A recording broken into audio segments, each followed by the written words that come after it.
Welcome to Microlecture 27. We'll talk about chirality a little bit more and identify chirality centers in molecules. Okay, so let's draw an actual molecule that you might see in a problem and identify its chirality center and talk about why it is a chirality center. So here I have a chirality center on this molecule. Okay, it's attached to a methyl, and it's attached to an OH, it's attached to a hydrogen, and it's also attached to an ethyl group.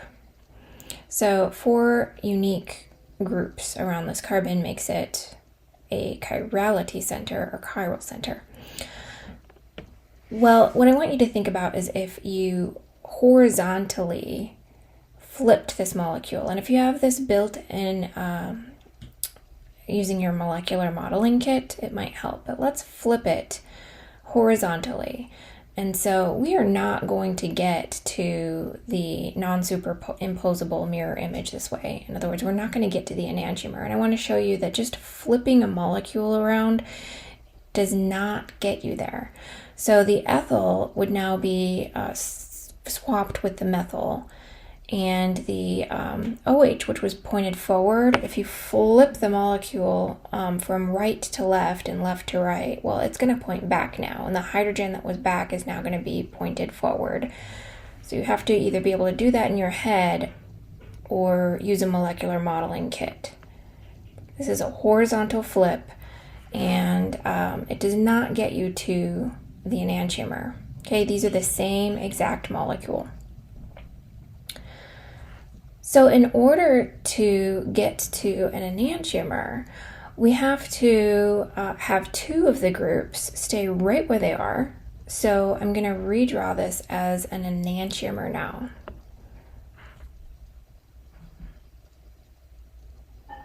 Okay, so that means that with respect to the first drawing that I've drawn, the methyl and ethyl are sort of in the same positions, all right? And just the hydrogen and the OH are swapped. This is actually an enantiomer. A is an enantiomer of B, okay? And you can convince yourself with a modeling kit that you can't get from one to the other just by flipping horizontally or vertically. So identifying chirality centers in a molecule is a skill that you need to be able to develop for this course.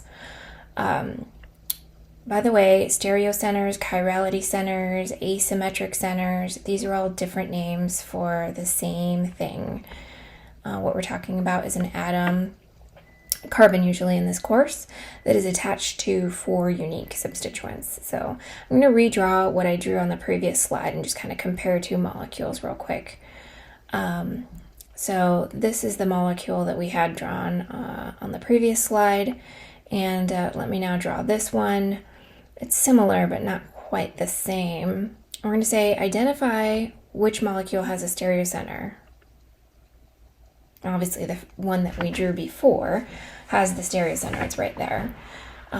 Why doesn't the other one have a stereocenter? So that carbon right there is not a chiral carbon. It's not a chiral center.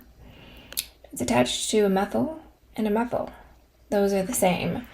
And so we need to be able to identify that in larger structures when you don't have a chirality center. Let's do that with prednisone. So if you will, pause the video and try to identify all of the chirality centers that you can in this structure just for practice. Okay, so starting with the right-hand side of the molecule, the first carbon that I encounter that is tetrahedral has a couple of hydrogen atoms attached to it. So those are the same, and it can't be a chirality center. The next carbon over it's sp hybridized, or sp2 hybridized rather.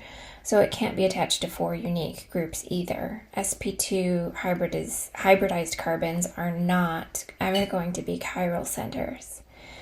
And the next one over, well, we've found a chirality center because going around the clockwise direction, we have a different connectivity than going around counterclockwise. So we would consider those as if they are two different groups, like a methyl and an ethyl. So that is indeed a chirality center. And so there are several like that throughout this molecule. Let's see how many we can find. So I see one here.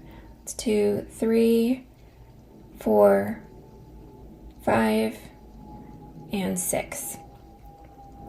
So all in all, I see 6 chirality centers in this compound.